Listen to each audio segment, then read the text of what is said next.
Hi, നമ്മൾ ഈ സെഷനിൽ ഡിസ്കസ് ചെയ്യാൻ പോകുന്നത് ഡാറ്റാബേസസിനെ കുറിച്ചിട്ടാണ്. ഡാറ്റാബേസസ് എന്ന് പറഞ്ഞാൽ ഡാറ്റ സ്റ്റോർ ചെയ്ത് വയ്ക്കുന്ന സാധനങ്ങളാണ് ഡാറ്റാബേസസ് എന്ന് പറയുന്നത്. എന്ത് ടൈപ്പ് ഡാറ്റ? സീക്വൻസ് ഡാറ്റ, ഒരു DNA സീക്വൻസ് അല്ലെങ്കിൽ പ്രോട്ടീൻ്റെ അമിനോ ആസിഡ് സീക്വൻസ് ഡാറ്റ, അല്ലെങ്കിൽ ജീൻ എക്സ്പ്രഷൻ ഡാറ്റ, ഇങ്ങനെയുള്ള ഡാറ്റകൾ, അല്ലെങ്കിൽ പ്രോട്ടീൻ സ്ട്രക്ചറിനെ കുറിച്ചിട്ടുള്ള ഡാറ്റ, അല്ലെങ്കിൽ അതിൻ്റെ ഫങ്ഷനെ കുറിച്ചിട്ടുള്ള ഡീറ്റെയിൽസ്, ഇങ്ങനെയുള്ള കാര്യങ്ങൾ ഒരു കമ്പ്യൂട്ടറിൻ്റെ സഹായത്തെ സോഫ്റ്റ്വെയറൊക്കെ ഉപയോഗിച്ച് സ്റ്റോർ ചെയ്ത് വയ്ക്കുന്നതിനെയാണ് നമ്മൾ ഡാറ്റാബേസസ് എന്ന് പറയുന്നത്. ഡാറ്റാബേസസിനെ കുറിച്ചിട്ടാണ് നമ്മൾ ഈ സെഷനിൽ ഡിസ്കസ് ചെയ്യാൻ പോകുന്നത്. നമ്മൾ 5 ഡാറ്റാബേസസിനെ കുറിച്ചിട്ടാണ് നമുക്ക് പഠിക്കാനുള്ളത്. 3 അതിൽ DNA സീക്വൻസ് ഡാറ്റാബേസസ് ആണ്. അതായത് ജെൻബാങ്ക്, DDBJ DNA data bank of ജപ്പാനും EMBLയുടെ ഡാറ്റാബേസും. ഇത് 3 DNA സീക്വൻസ് ഡാറ്റാബേസസ് ആണ്. ജെൻബാങ്ക്, DDBJ ആൻഡ് EMBL ഡാറ്റാബേസ്, അതായത് യൂറോപ്യൻ മോളിക്കുലർ ബയോളജി ലബോറട്ടറിൻ്റെ ഡാറ്റാബേസ്. ഇത് 3 DNA സീക്വൻസ് ഡാറ്റാബേസ് ആണ്. ആൻഡ് PDB ആൻഡ് സ്വിസ് പ്രോട്ട് എന്ന് പറയുന്നത് പ്രോട്ടീൻ ഡാറ്റാബേസ് ആണ്.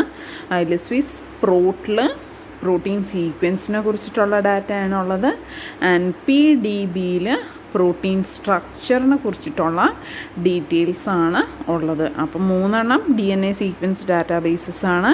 ആൻഡ് 2 പ്രോട്ടീനുമായിട്ട് റിലേറ്റഡ് ആയിട്ടുള്ള ഡാറ്റാബേസസ് ആണ്. നമുക്ക് ആദ്യം നോക്കാം DNA സീക്വൻസ് ഡാറ്റാബേസസിനെ കുറിച്ചിട്ട് ഡിസ്കസ് ചെയ്യാം. അപ്പോൾ DNA സീക്വൻസ് ഡാറ്റാബേസിലുള്ളത് ജെൻബാങ്ക് നമുക്ക് പഠിക്കാനുള്ളതാണ്. ഇതിൽ കൂടുതൽ ഡാറ്റാബേസസ് ഉണ്ട്. നമ്മൾ മെയിനായിട്ട് ഫോക്കസ് ചെയ്യുന്ന ജെൻബാങ്ക്, യൂറോപ്യൻ മോളിക്കുലർ ബയോളജി ലബോറട്ടറിൻ്റെ ഡാറ്റാബേസ്, ആൻഡ് ജപ്പാൻ്റെ ബേസ്ഡ് ആയിട്ടുള്ള ഡാറ്റാബേസും, പ്രോട്ടീൻ ഡാറ്റാബേസ് എന്ന് പറയുന്ന സ്വിസ് പ്രോട്ടും PDBയും. അപ്പോൾ DNA സീക്വൻസ് ഡാറ്റ കണ്ടെയ്ൻ ചെയ്യുന്ന പ്രധാനമായിട്ട് 3 പ്രൈമറി ഡാറ്റാബേസസ് ആണുള്ളത്.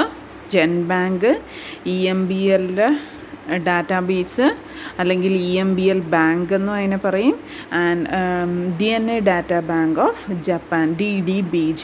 ഈ 3 ഡാറ്റാബേസ് എന്ന് പറയുന്നത് പ്രൈമറി ഡാറ്റാബേസ് ആണ്. ഇതുവരെ കണ്ടുപിടിച്ചിട്ടുള്ള എല്ലാ DNA സീക്വൻസിൻ്റെയും ഡാറ്റ ഈ 3 ബാങ്കിലായിട്ട് സ്റ്റോർ ചെയ്തിട്ടുണ്ട്. അതായത് ഇതുവരെ ഡീകോഡ് ചെയ്തിട്ടുള്ള കംപ്ലീറ്റ് DNA സീക്വൻസിൻ്റെ ഡാറ്റ ഈ 3 ബാങ്കിലായിട്ട്, ജെൻബാങ്ക്, EMBL ബാങ്കും DDBJയിലായിട്ടാണ് സ്റ്റോർ ചെയ്ത് വെച്ചേക്കുന്നത്. അപ്പോൾ ആദ്യം നമുക്ക് ജെൻബാങ്കിനെ കുറിച്ചിട്ട് ഡിസ്കസ് ചെയ്യാം. US ബേസ്ഡ് ആയിട്ടുള്ള ഡാറ്റാ ബാങ്കാണ് ഈ ജെൻബാങ്ക് എന്ന് പറയുന്നത്. ആൻഡ് ആക്ച്വലി 1979 ഈ ജെൻബാങ്ക് ക്രിയേറ്റ് ചെയ്തത്. അന്ന് ഇതിൻ്റെ പേരെന്ന് പറയുന്നത് ലോസ് അലാമോസ് സീക്വൻസ് ഡാറ്റാബേസ് ആണ്.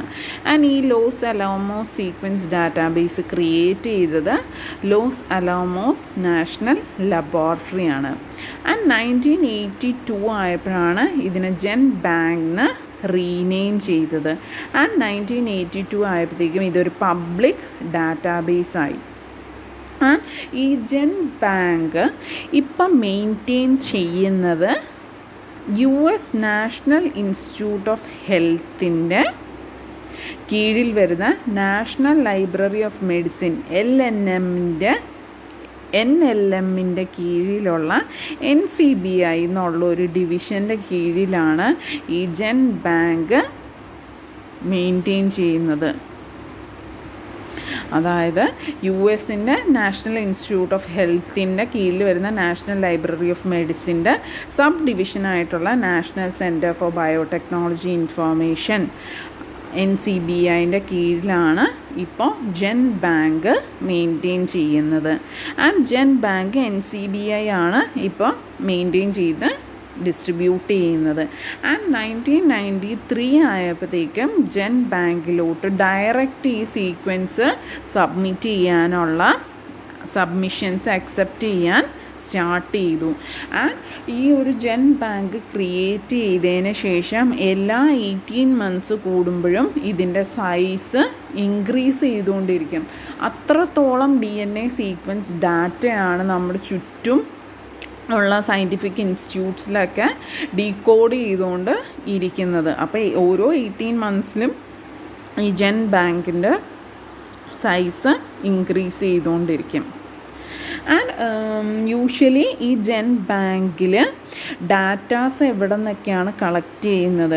ഡയറക്റ്റായിട്ട് വേണമെങ്കിൽ ഓതേഴ്സിന് ഈ ജൻ ബാങ്കിലോട്ട് ഡാറ്റ സബ്മിറ്റ് ചെയ്യാം.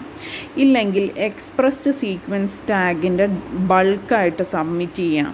ഇല്ലെങ്കിൽ എന്തായാലും ജീനോം സീക്വൻസിങ് സർവേസ് കാണും, ഹ്യൂമൻ ജീനോം പ്രോജക്റ്റ്, അതുപോലെ ഓരോ ഓർഗാനിസത്തിൻ്റെയും ജീനോം ഡീകോഡിംഗ് ആയിട്ടുള്ള പ്രോജക്ട്സ് ഉണ്ട്. അങ്ങനെയുള്ള സർവേസിൽ നിന്ന് ഡാറ്റ സബ്മിറ്റ് ചെയ്യാം. അല്ലെങ്കിൽ whole genome shotgun sequence ആയിട്ടും സബ്മിറ്റ് ചെയ്യാം. ഇല്ലെങ്കിൽ പേറ്റൻറ്റ് ഓഫീസിൽ സബ്മിറ്റ് ചെയ്യുന്ന ഡാറ്റാസും ഇതിൽ സ്വീകരിക്കാം. അപ്പോൾ ജൻ ബാങ്കിലോട്ട് ഡാറ്റ കളക്ട് ചെയ്യുന്ന ഒന്നീ ഓതേഴ്സ്, അല്ലെങ്കിൽ ബൾക്ക് സബ്മിഷൻ, സീക്വൻസ് പ്രോഗ്രാമിൻ്റെ ഫലമായിട്ടുള്ള ഇൻഫോർമേഷൻ, ആൻഡ് പേറ്റൻറ്റ് ഇഷ്യൂ ചെയ്യാൻ വേണ്ടിയിട്ട് പേറ്റൻറ്റ് ഓഫീസിൽ നിന്ന് കിട്ടുന്ന സീക്വൻസിൻ്റെ ഡാറ്റയും ഈ ജൻ ബാങ്കിൽ ഉണ്ട്.